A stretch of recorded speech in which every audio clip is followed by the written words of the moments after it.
What's wild is that it is more relevant than it ever has been, right? You know, in this era of natural and organic and local and native and, you know, all of this stuff, it is what we have always been. Right. And we've always stayed true to that.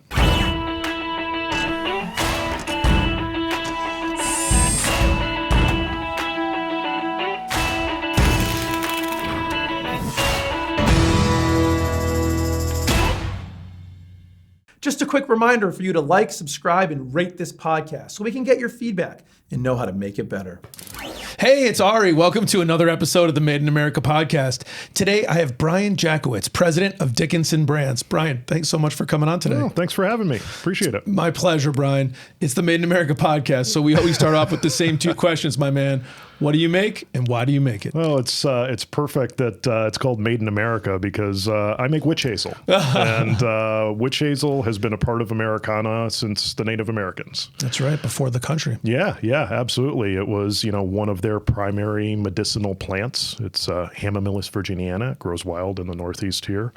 And, you know, it was something that they used in different ways for both internal and external applications. We don't use it for internal applications anymore, though that may be something, who knows, we might research in the future, but we use it for external applications, and they you know, pass it on to the settlers, and the settlers did what the settlers do. They exploited it. Right. And we continue to do that to today. That's right. And it's become a staple in American medicine cabinets, you know, ever since. Yeah, no doubt. I actually did doing some research, understanding really took off, you know, in the colonial times, like in the 19th century or the 1800s, obviously before our time. Yep. But I wonder, you know, I didn't know a lot or remember a lot about Witch Hazel. I did sort of remember seeing it in sort of the medicine cabinet, but it wasn't something that was sort of on the tip of my tongue or sort of related. And I imagine there's a lot of people in the audience kind of feeling that same way. So maybe you could sort of walk us through. I mean, a lot of people are listening, so they're not going to see all the bottles on the table. Those of you on YouTube can. Yeah. But just walk us through, Bryan, like, you know, you sort of gave us the origins of it, but just help us understand a little bit more about Witch Hazel, why people use it, the different applications for it. What is Witch Hazel? Yes, right? exactly. What is this mysterious liquid that is on the shelves that my grandmother had and my grandfather splashed on after he was shaving, and it has that very kind of mysterious smell unique to Witch Hazel? Yeah, I mean, Witch Hazel is an astringent. So astringent products, what they do is they constrict tissues. And what's nice about Witch Hazel is, you know, it comes from the Witch Hazel plant, Hamamillus virginiana, grows, as I was saying, in the Northeast. And the extract of that, it removes excess oils and impurities from the skin without overdrying. Right. So you splash it on your skin and it removes the excess oils and impurities from like your pores and stuff so that you don't get blackheads, and also helps to soothe irritation after shaving. So if you're, you know, shaving and you get like razor bumps and things like that, it will help to relieve that irritation so that you don't get ingrown hairs and things.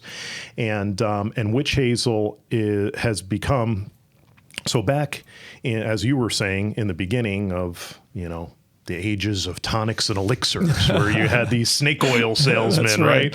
You know, selling all kinds of different stuff out there. One of the things that they used a lot as their base was Witch Hazel because it worked, right? And so they added all these different things to it.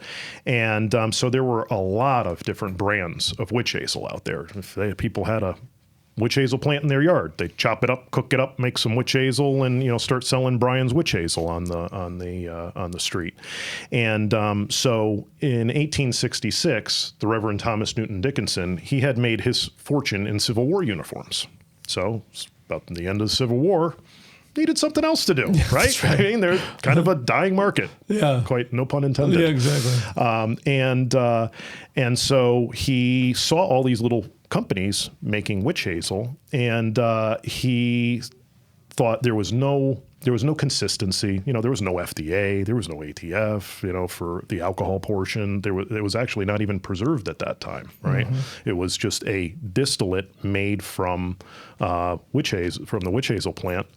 And he saw the opportunity to kind of like Consolidate the industry. Consolidate it's like the an industry. early industry roll-up move. Yeah, exactly. And so what he did was he formed a consortium of all these little brands, and with a main distillery in Essex, Connecticut, and that's how he started the TN Dickinson's brand, the Dickinson's Witch Hazel brand. And that allowed him to market Dickinson's Witch Hazel, but also control the quality of the product, right? And then it kind of went from there. So the point here was he looks at the idea of how do I get sort of literal cottage industry, make it more consistent and bring it to market, and that was a success? That was a success, and back then it was, that factory was a turn of the century automated manufacturing facility, right? And it was all steam driven. It was really, they had no electricity, Right. So we actually took over that in 99 and around 99 and or maybe it was 97.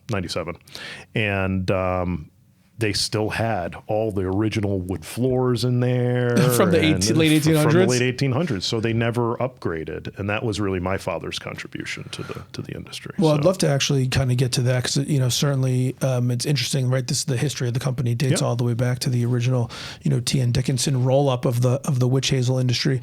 I just want to do a little bit more on like the uses and distribution of witch hazel. So like where would people find it? Like where do you guys sell it out of? So our companies are, we have our manufacturing company, which is American Distilling. Okay. So American Distilling is the world's largest producer of genuine distilled witch hazel, right? And we make witch hazel for both cosmetic and pharmaceutical applications.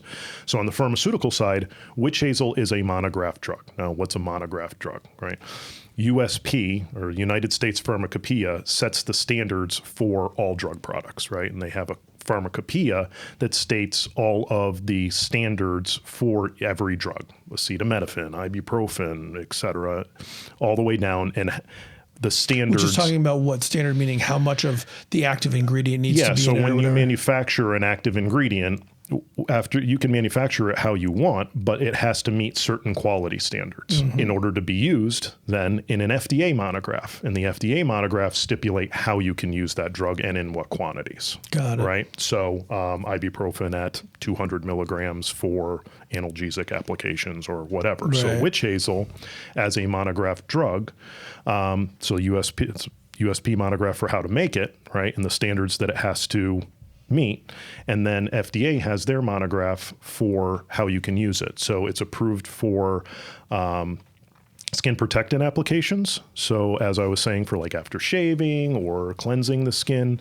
it's an astringent for the treatment of minor cuts, scrapes, insect bites, irritation of the skin, and then that's at like 100%, okay, or close to 100%. And then at a lower level, at around 50%, it's approved for hemorrhoidal applications. So brands like Prep H, Tux, et cetera, those types of products use witch hazel as an active ingredient. So in those products, if you look at the drug facts box on the back, the active ingredient is witch hazel astringent at 50%.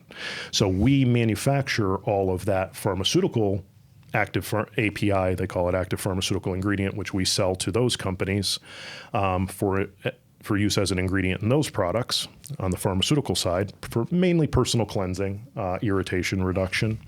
And then on the cosmetic side, we have a variety of witch hazel extracts, but we manufacture in the same way. So we still use the guiding principles of the drug manufacturing, the USP guidelines, to manufacture our cosmetic products so that we know that we're using that same efficacious approach in terms of how much witch hazel we're using, the process that we're using, pure distillation. And so, however, we have more latitude to make a blend. So we have various cosmetic blends of witch hazel that we sell to large companies like Estee Lauder, L'Oreal, Revlon, Avon, all those types of major companies for use in their products as a base for their toners and cleansers and things that do the same thing as our branded you're Witch Hazel does, right? So, so they a lot of times they'll put other additives in there for things such as acne treatment that are actually irritating. Right. So you have like salicylic acid or benzoyl peroxide in the product, and that could be irritating to the skin, where the addition of the Witch Hazel helps reduce that irritation. So it's a really important part of the blend. So you can see how you have first aid applications, but you also have cosmetic applications that make a lot of sense for the same reasons, right? Yeah, that makes a lot of sense. And so then American Distilling manufactures. Does contract manufacturing for our retail distribution and marketing company, or our retail business unit, Dickinson Brands. So, and everything in Witch Hazel is all made from the plant. Yes. Yep. Hamamelis virginiana. So just like the Native Americans, right? We still harvest on over 33,000 acres of now certified organic lands, right? So what's more certified organic than virgin wilderness of New England, right? So we have been harvesting in the same way for generations. Actually, a lot of our harvesters, it's a family kind of cottage business in and of itself. So it's father to son, or grandfather to father, father to son, so on and so forth. They've been harvesting for generations, and they go out into the wilderness on these different lands where we harvest. There's a lot of protected areas, so state lands and water company properties, things, because it has to be virgin. It can't have any sort of potential contamination because it's organic. And they harvest by hand. By hand. Yep. Just go out and like cut off the. Do you have to take the whole? It kind of grows in a tree, right? It's kind of a large shrub. Yeah, a large shrub. So when they're done, does the whole shrub 30 feet tall. Does the shrub come down, or you're just taking off the? Yeah. So as set forth in the USP, got it. The Witch Hazel must be prepared from the recently cut and partially dried dormant twigs of Hamamelis virginiana. Okay. I know that's a mouthful. Yes, it is. But if you kind of break it down, it's recently cut and partially dried, right? Dormant twigs. So you can only harvest in the wintertime. Now, why is that? Because when the plant goes dormant, it kind of brings everything into the stalk of the plant. And when you analyze this, we've done a lot of research, where the primary concentrations of therapeutic constituents are in the Witch Hazel are underneath the bark in what's called the cambium tissue. So if you peel back the bark, there's kind of that stringy stuff. I mean, I'm sure when you were playing Army out in the woods when you were little, you kind of peeled Break bark off trees or carved your name into a tree. Yeah, you saw that stringy stuff. Well, that's where the real therapeutic constituents are. And so what we do is we actually chop it off at the base, okay, during the winter, because the leaves are not part of the product, right? So after the leaves have fallen off the plant, that's when we start our harvest. And another kind of side note, and goes back to the Native Americans, so legend has it, the way that they found it is that they saw this plant that was mystically flowering in the wintertime. It's one of the few plants that actually flower in the wintertime. Really? Yeah. And there's different species of witch hazel that have been bred to be more floriferous or more, they have more scent, and they actually bloom at different times during the winter, which is kind of interesting. But in any case, so we harvest it at the base, and it regenerates every 7 to 10 years. Got it. Okay. And it's not really practical to farm this plant. Because I was going to ask you, so the 33,000 acres is not all one spot? It's not all one spot. It's really, it's in the woods. Got it. And the plant likes to grow underneath the canopy. So it needs another forest around it. It's not just going to grow in rows like apple trees or whatever. But Witch Hazel, Hamamelis virginiana, it grows very dense. It's like vase shaped. Okay. So it has it kind of grows like a V, and it has a lot of stalks at the base. Got it. And because it grows like that, the foliage on it is very dense, and it prevents the growth of other hardwoods. Right. So when you see an area, it's sort of blocking all the light from what's blocking below all the light, it, right? Taking up all the nutrients, right? So when you go into the woods, we actually had a property that the the company that owned it, water company that owned it, they had a problem with, they have foresters that manage the area, and they had a problem with the oak population because the witch hazel was stunting the growth of all the oaks. So I said, hey, we've got a lot of witch hazel on our property. Can you come and harvest the witch hazel? So we started that 20 years ago. Now all the oaks have grown up. Now. And so it's rebounded. So we have a real like symbiotic relationship with the logging industry and the forest management industry.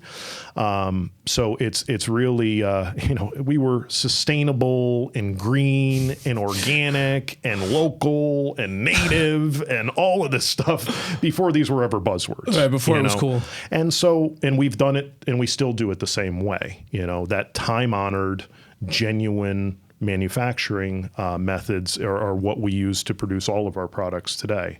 And so we harvest it. We use a roadside chipper to chip it up, and then we bring it into our facility to further refine it and use our proprietary distillation process for manufacturing the products that you see here. So when you're harvesting, you don't own the land, so you probably don't have as much control over how much witch hazel is planted or growing. It's not planted, it grows wild. Yeah, so exactly. So how do you kind of make sure you have enough base supply? You know what I'm saying? I'm just sort of thinking about, you got to control and make sure because if you don't have the plant, you're shut down. Yeah, and we harvest hundreds and hundreds and hundreds of tons, right? I should have started with that, but hundreds of tons every year? Every year. And that's because we have to make the product a certain way, right? And we make a genuine product. There's other types of knockoff products that have come out over the years that are just a little drop of witch hazel. If you look on our ingredient statement of any of the Dickinson's witch hazel products, the first ingredient is witch hazel.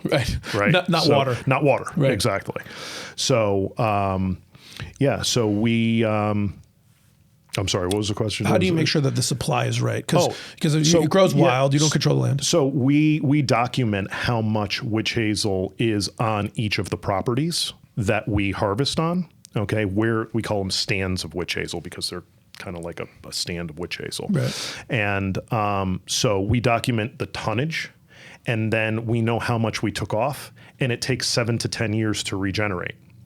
So we go back to those properties and kind of keep an eye on the regeneration. Yeah, I was going to ask you. And when it's ready to recut, we recut it. And if there's new properties that kind of come into the fold, we go out, we inspect them. Our organic certification is done annually. So we actually have to be out on the properties. We map them. We document where the witch hazel is. We document any potential sources of contamination. Then we submit to a third-party organization that comes in, and they go over our documentation. They literally walk the property. We actually had one guy. Some years it's tough because there's a lot of snow, and they want to see you harvesting. They want to see your harvest. You harvest practices. In the winter. They want to see it in the winter. They want to see it. So there's this one inspector. We used to call him Billy Goat, right? Because this guy would go out there with the harvesters, and these guys are rough and tumble guys. I mean, you got to be to go out in the winter and cut this stuff down and drag it out. Yeah. I mean, it's a little bit of guerrilla work, but it's what they take pride in. A lot of them are foresters themselves, and they love being in the forest. And and so he would go out and walk the property and see exactly that our documentation was correct, and it always has been. Passed. Yeah, I mean it's what we've always done. And when we originally when organic certification became a thing and the USDA got involved, we actually helped them to improve the process because we're a pharmaceutical manufacturing company, right? They are used to dealing with dairy farmers and vegetable gardens and things. So we applied CGMP manufacturing. CGMP manufacturing is certified good manufacturing practice. That's FDA guidelines for drug manufacturing. So we applied our approach to something that was kind of a cottage industry to begin with. The organic certification before the USDA got involved was just a bunch of local certifiers, right? Yeah. And so then it kind of took on a whole nother level of standard, and but we never changed what we did. Yeah, you guys were doing it right before it even started. We just documented the same stuff we've always been doing, and some of our harvesters were a little grumbly about it. These guys are like, "What are you talking about? We're just doing the same thing." And I'm like, "Look, just fill out this paperwork, please. And it'll be good. It'll be good." Right. So how did you, let's kind of, how did you guys get involved? I think your dad was the original one that sort of got started with, American Distilling and maybe I should even start there. So, American Distilling is the name on the building, down in East Hampton. We talk about Dickinson Brands. Maybe just connect those dots for us and then circle back to sort of how your family got started in business. Yeah. So as I was saying, American Distilling is our manufacturing company, and American Distilling goes back to the 20s, right? And back then, American Distilling was one of these companies, manufacturing Witch Hazel and other types of distillates that for industry. They were just bulk manufacturer, right? And so they would sell bulk Witch Hazel for people to package underneath their own brand or mix other stuff with it and call it a tonic or whatever. And also American Distilling made other products like methyl salicylate. So methyl salicylate used to be made from white birch trees, right? So we used to distill it from white birch trees before they synthesized it and made it synthetically. Right. So then they made it synthetically, and that whole industry died. And American Distilling also used to make knockoff perfumes. That's in the town of East Hampton, where the business is today.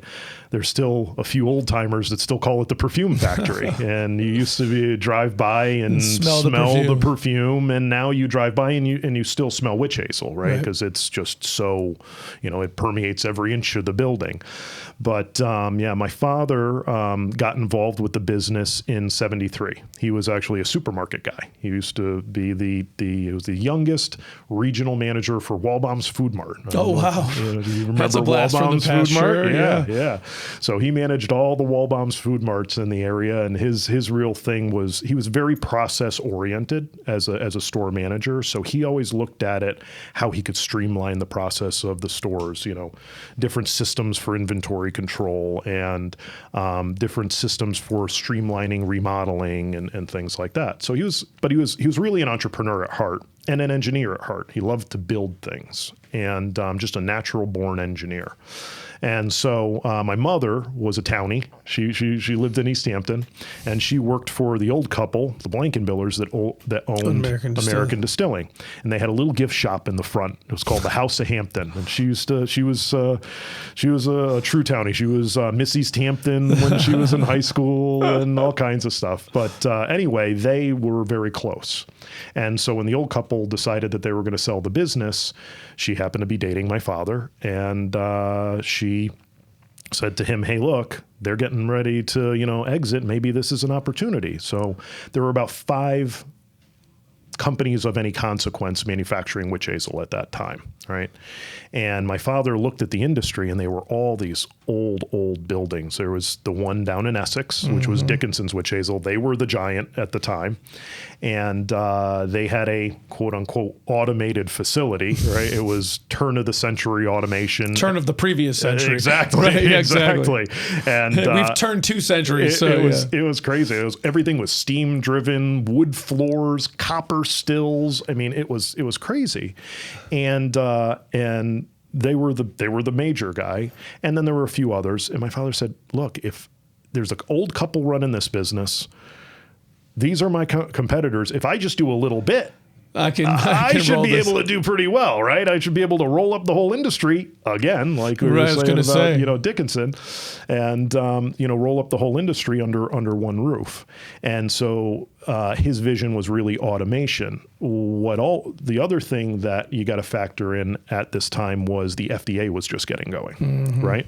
So it was the early 70s. This was 73. My father bought the business April 1st, April Fool's Day, 1973.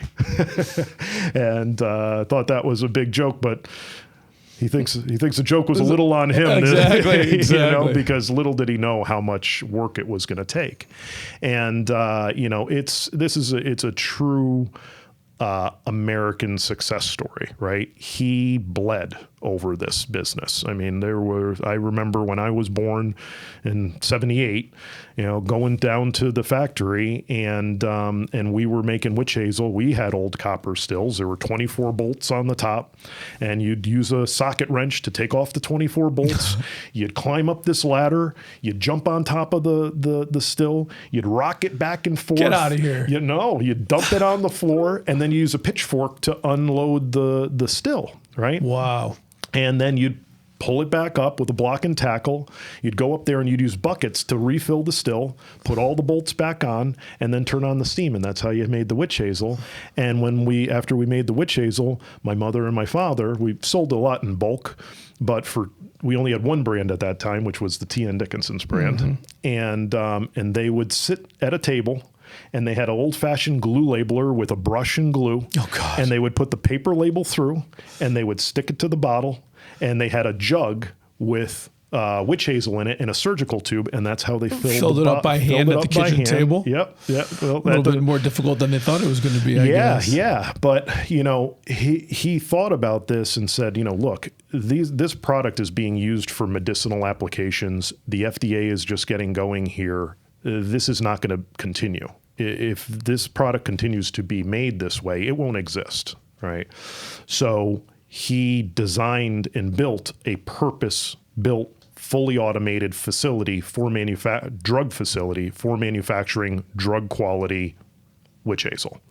And you ever come to our factory, you drive by it often, Yep. but looking at it from the outside is one thing. Everybody is shocked when they come in and they see what's on the inside of the building. We have huge silos that go down into the ground in our silo room, 2 of them, and that helps to store the raw material and partially dry it. There you go. Per the monograph, so it partially dries the witch hazel pulp, and then it delivers it to our distillation room, where we use a proprietary steam distillation process to produce it. But yeah, that was the big innovation. Was really, I mean, it sounds like we had the Native Yep. American way of making witch hazel. Then Dickinson figures out the next kind of move forward, and that pretty much stays from the late 1800s all the way till the 1970s, and maybe even the 80s actually. Before your dad figures out, hey, there's got to be a better way to do this. Right. Yeah. So he used so we automated in 81. Okay. In the 70s, what he really focused on was developing this vision for the automation, how he looked at different industries for different technologies to combine, because nobody knows how to make a manufacturing plant. Right. You couldn't go to a witch hazel manufacturing plant. So you had to kind of combine different technologies there. But what he focused on was the bulk business, right? And he went out to all of these big companies like Avon and, that was sort of the cosmetic thing you're talking about. That was the cosmetic thing. We can sort of help get in other people's products. They've got distribution. They've got market share. And we can just get in their product. And Warner Lambert. So Warner Lambert had the Prep H brand back then, right? And so when the FDA got involved, they were reviewing, in the 70s, they reviewed all the drug monographs, right? And they said, hey, you need to submit data. So we were this little tiny company. And so he worked with our customers to submit data based on our product that we supplied to them to have our drug witch hazel included in the monographs. So that's how the witch hazel monographs got written for the FDA and USP. So you get yourself spec'd in. That's going to help. Well, and it helps everybody, right? Yeah. So what actually makes genuine clinical grade witch hazel? Well, genuine clinical grade witch hazel has to be made this way, as set forth by USP, right? And so it was and is defined. Now, witch hazel's also a cosmetic, so people have kind of traded on a lot of that efficacy of the medicinal use. And that was a knockoff you referenced earlier. Yeah. Now they have, tried to trade on that, but witch hazel, right? When you open a bottle of witch hazel, you smell it, genuine witch hazel. And so in any case, my father built that bulk business, and that bulk business enabled us to kind of subsidize our brand at retail. and compete against all these other companies that were manufacturing Witch Hazel under the Dickinson's brand, under the Humphreys brand, under any other of these brands. And so being from the supermarket business, he just went out deep discount, penny profit, deep discount. That's what he was all about. And meanwhile, when we had this bulk business, this volume, he was always, show me the volume, give me the volume, I'll show you how to make a profit. Right? That was his motto. And so he developed this volume that enabled us to promote our brands and start to automate. So that gave us the money to build a new facility. And once we built the new facility, we could produce product better, faster, cheaper than anybody in the world. And we just went, one by one, chopping out their knees from underneath them, and then we consolidated all the brands under. So you outcompeted them, then you bought them? Yes. Yep. Because ultimately you had to beat them into submission. Right. That's a true business effort there. And then you just took those. So what are the brands you guys? So when you were doing that before you were competing against Dickinson initially? Yeah. So TN Dickinson's is our first aid brand right now. That is the USP monograph over-the-counter pharmaceutical formulation of Witch Hazel. It's Witch Hazel right off the end of the pipe, pure 100% Witch Hazel, right? And that's that. If you look at the back of that product here, it has the drug facts box. It can make claims for the treatment of cuts, scrapes, insect bites, so on and so forth. And that was our brand. The Dickinson's brand was down in Essex, Connecticut. Right. And that they had a different formulation. It's kind of a blend of Witch Hazel extracts. So TN Dickinson's and Dickinson's were two separate brands? Two separate brands. Oh, wow. So that's not confusing at all. Well, so there's a history there. Yeah, I probably should have started with this history, but Dickinson's eventually, because of the formula and because of their marketing, they went after skincare with it. There's a huge skincare use of Witch Hazel as well as a first aid use. And so they actively promoted that, and there's a loyal skincare following to the Dickinson's formula and skincare.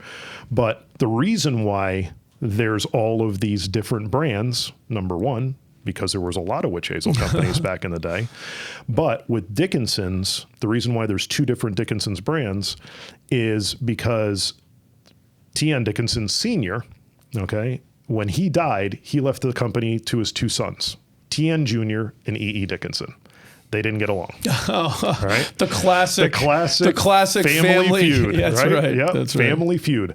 So the way that they split the company was T.N. Jr. took all these little satellite distilleries that were all these other little companies that were making Witch Hazel, and E.E. Dickinson kept the Essex facility, the main Essex facility. And so the battle began, right? You see these old bottles. It says T.N. Dickinson Jr. on the bottom, and then the other one is E.E. Dickinson, and they started battling.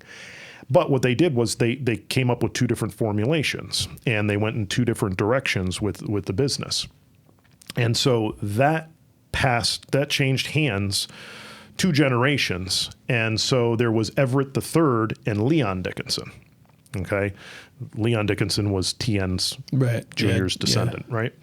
And Everett III convinced Leon Dickinson to buy Witch Hazel from him. He said, geez, this is crazy. We got these 2 Dickinson brands. Let's stop the war. Come on, you just buy Witch Hazel for me. I got this beautiful facility, right? I got this big manufacturing facility. You're kind of trying to rub 2 sticks together to make some Witch Hazel in a jug of water. Come on, just buy it from me. You shut down your distilleries. We'll work together and move this thing forward. So he shut down his distilleries, turned them off. No, he did not. Yep. No more Witch Hazel for Leon. So Leon's sitting there with this T.N. Dickinson Witch Hazel trademark going, what do I do? So he came to American Distilling. And he came to the Blankenbillers, and said to the Blankenbillers, hey, I know you don't do retail Witch Hazel, but I've got these T.N. Dickinson Witch Hazel trademarks. Would you be interested in getting into retail Witch Hazel with me? And that's how American Distilling got hold of the T.N. Dickinson Witch Hazel trademarks, and how American Distilling started competing with the E.E. Dickinson company which was the Dickinson Man, there's got to be brand. some interesting family stories around this Dickinson family, because that's some like third generation dirt right there. Oh, it's crazy. There was, and some of these other products and companies that you know today started off as Witch Hazel companies, which is really kind of blows your mind. The Pond's company, right? Really? Pond's, originally, the founder of that company was Theron T. Pond. Right? His private physician was Dr. Humphreys. Oh, that's all the way back to this. And so Dr. Humphreys had a licensing agreement with him to produce his first product, Theron's first product, which was Pond's Golden Treasure. It was Witch Hazel. Look at that. Right? And so he liked the product. And when Theron passed away, he sold it to, it was sold to a couple of businessmen. They didn't like this licensing arrangement. So they dissolved it. And Dr. Humphrey said, fine, I'll start making Humphrey's Witch Hazel. And that's where he got Humphrey's Witch Hazel. That from. Yep. Look at that. So how long have you been in the business? So I've been in the business since 2001. My background is marketing and IT. Which, Okay. You know, and it was kind of a crazy thing. When I was in college, it seems so profound now, but you know, I was always fascinated by the ability of you know, IT to help make better marketing decisions, and now that's like everything today, right? Yeah. You know, but back then, you know, people were like, "Oh yeah, the internet," you know, It might be something. yeah, it might be day. something someday. So I eventually knew that I was going to come back to the business, and that really the main thing that we were going to need was IT and marketing, right? We had an old legacy computer system. I mean, we started with typewriters, right? And so I knew that we were going to need to upgrade that and also bring in agencies. And so in college, I went to Northeastern and I did the work study program there. You know, it's co-op. They're known for their co-op program. Didn't really want to go to college. I just wanted to work. So that enabled me to go to college and work. Way to do it, yeah. And so I worked for a systems integrator there, the Foxborough company at the time.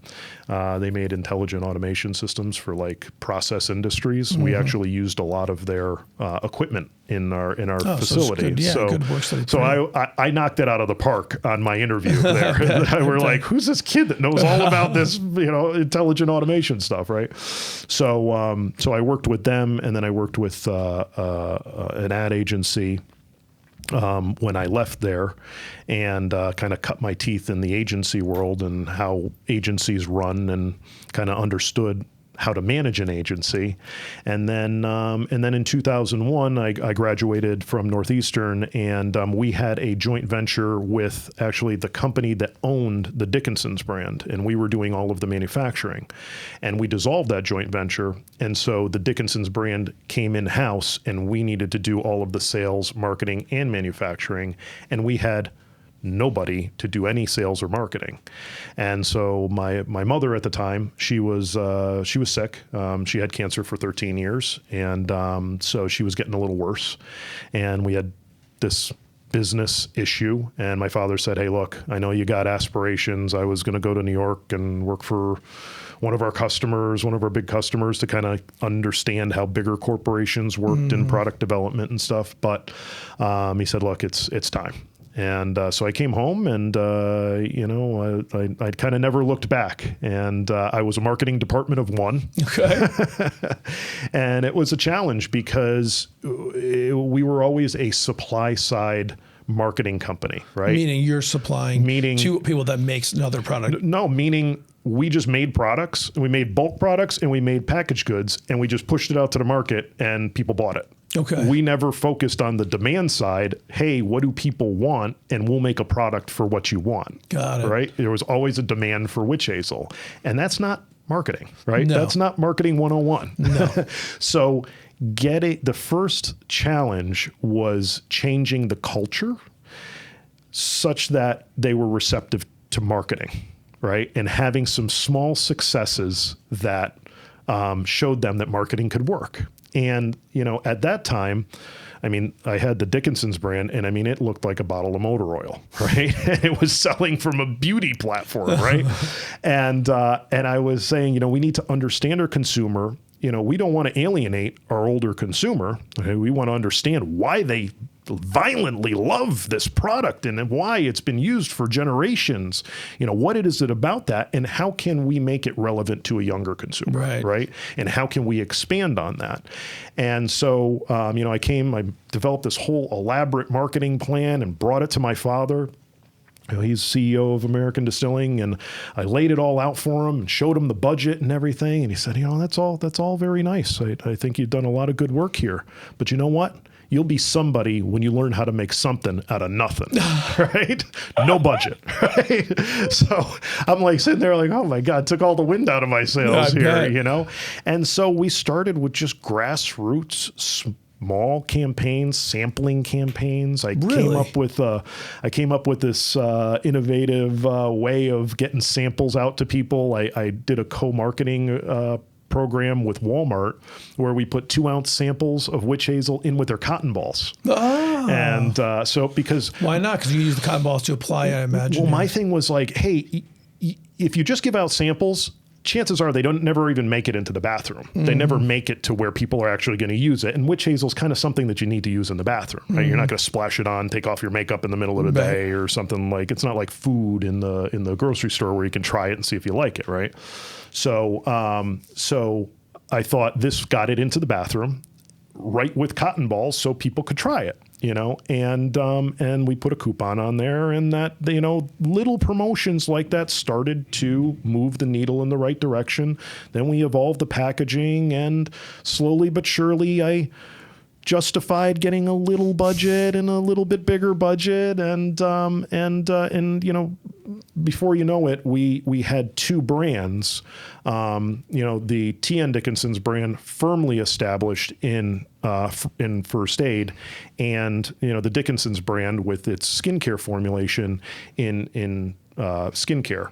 And before that, because they were competitors, we would take any shelf space that we could get. We didn't care if TN was in skincare or anywhere, even though it was the wrong formulation and the wrong, you would look at it and say, why am I having cuts and scrapes and, in skincare? But what's interesting about the T.N. Dickinson's brand is that multi-use. So now, fast forward to 2023, we have all these evolved brands. We have the Humphreys brand. We have a lot of research on how people use witch hazel, why they love witch hazel, why they love the brands. And it's a very unique product in that, typically you'll have mom doing the shopping for the household, right? I mean, there's dad doing the shopping for the household too. But once the product comes into the home, it's not just used by one family member. If you think about like shaving cream or something like that, mom's got her shaving cream, dad's got his shaving cream. Never the two shall meet, right? But with witch hazel, mom uses it, dad uses it, daughter uses it, son uses it. Babies, they use it for all kinds of, diaper rash care and things. So it's such a multi-use type of product and a staple product. So have you been able to grow the market? It's really interesting, right? You got a product that's been around almost forever, and it sounds like you've been trying to work on reinventing people's discovery of it. Has that been successful? We have been very successful with it. We've been putting one foot in front of the other, and what's wild is that it is more relevant than it ever has been, right? In this era of natural and organic and local and native and all of this stuff, it is what we have always been, right? And we've always stayed true to that. Sort of like fashion. If you just wait long enough, it'll come back again. Exactly. And so that has kind of propelled us to the levels that we're at now. Unfortunately, success is sometimes imitated, and so we got pretty big, and then you had a bunch of other brands like Biore came out with a witch hazel strip and a witch hazel astringent, but it was like a drop of witch hazel and salicylic acid. It wasn't real witch hazel, genuine witch hazel. So when I think the people that know genuine witch hazel went and bought these products, they smelled it and they're like, this can't be right. Well, either this can't be right or, oh, well, this is the best witch hazel I ever smelled. It doesn't even smell like witch hazel, right? And then they tried it and they were just disenchanted with it. And so and then they come back to, the core brand. Our brands are also a tremendous value, right? We sell millions of bottles of this product in 16-ounce bottles, right?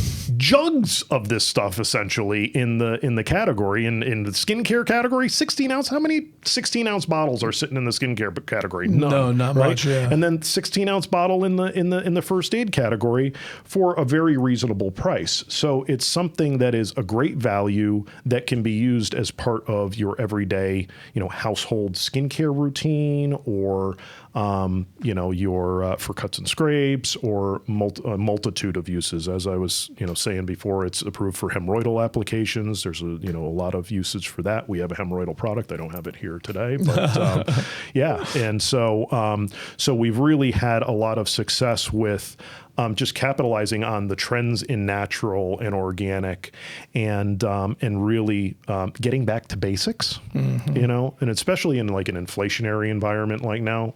People are just looking for multi-use products that just work, right? And that are a good value. Got those boxes checked off. And we've got those boxes checked off, and and it kind of like, it's a little bit cyclical, right? All of a sudden witch hazel was extremely hot in 17, 18, 19, and because it was kind of like the buzzword, right? And these other companies jumped on the bandwagon, but we continued to stay the course with what we do. We have come out with some value-added products.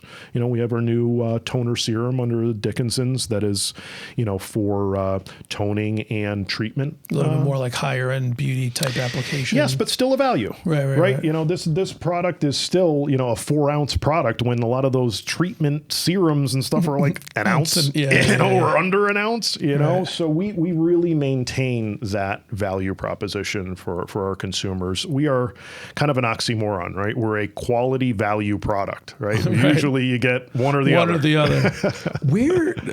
know we're running out of time here, Bryan, but I just got to ask you, where do you get your passion from? I mean, you're like a nuclear fusion reactor. Since we first started talking, and the show's been no different. Just your passion's like everywhere. Where does it come from? I love what I do. It's what I have done and my family has done for as long as I've been alive, right?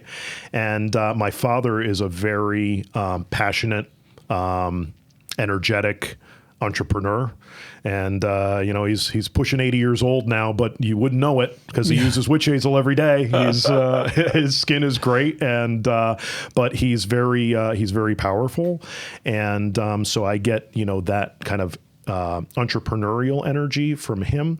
However, I have, more education and experience in different ways. So he got the company to a certain level with kind of that entrepreneurial passion. And, I've been able to kind of take it from that level. He was kind of the we call him the father of modern witch hazel manufacturing. I'm kind of the father of modern witch hazel marketing, the message out there. And so I've been able to kind of look at the business and say, okay, let's now understand our consumer. Let's, engage with them. And that kind of juices me up, right? Like understanding why they love our product so much, and that we have this product that has been, part of American medicine cabinets for forever, is very exciting. And I'm so excited about the future. We have, a ton of products in the pipeline, new products in the pipeline that I think are just absolute dynamite. And we've just only scratched the tip of the iceberg with this company, and with these products, and with the possibilities for witch hazel. And so I bring that excitement with me to work every day. I love the company. I love the people that I work with. We are a true family business, and we've got 85 employees, and when you walk through our facility, everybody puts their heart and soul into the products that we manufacture, right? And you feel it. Everybody has a tremendous amount of pride for what they are part of, you know? And, you know, I always say to people that I'm interviewing, you know, if you are an order taker, you don't belong here, right? This is not a place for people that want to be told what to do. I want you to come here because you want to be part of something, right? We are part of a family here that we put blood, sweat, and tears into this thing every single day, and our passion is what's going to grow it. You'll never find a crooked label on any of our bottles or, you know, any a seal that's leaky. From the people that sweep the floor to the people who are on the packaging lines, checking the bottles, making sure the bottles are running down the packaging lines, to the harvesters in the fields, making sure that we're harvesting the product properly, to all the engineers that keep the plant running. The plant runs 24 hours a day, 7 days a week. These guys have to come in the middle of the night sometimes, and you know, it's that dedication and passion that feeds me.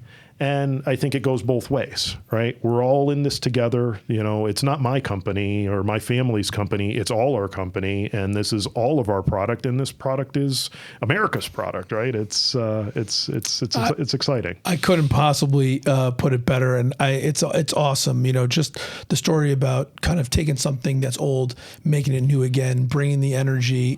Bryan, it's really tremendous. You guys have done a tremendous job. Thank you. I'm gonna cut this over to a rapid fire round of questions to wrap it up. You ready? You ready? I feel like I'm on CNBC.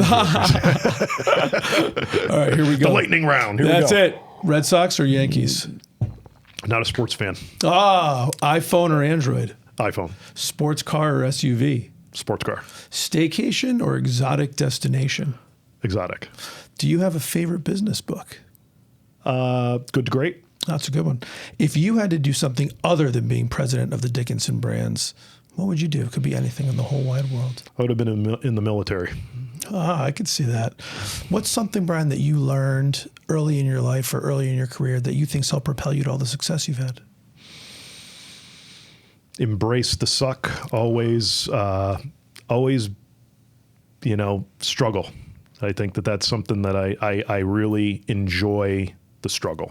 And it's something that I learned early on, that the struggle's part of growth. Yeah, I got to love the journey. Yeah. What's something that you learned later in your life or later in your career that if you went back and told young Bryan, and if young Bryan would listen to you, you think have a really positive impact on his life? Humble yourself. Humble yourself. You'll get a lot farther. And, you know, that's something that, you know, I think it's always the best approach. Yeah, no doubt about it. Bryan, it has been an absolute pleasure having you on. Thanks for spending your time. No, thanks for having me in. I really had a lot of fun. Made in America with Ari Santiago is brought to you by CompassMSP. Thanks for listening and spending some time with me today. My goal is to help build a strong manufacturing community, and it would be impossible to do without all of you.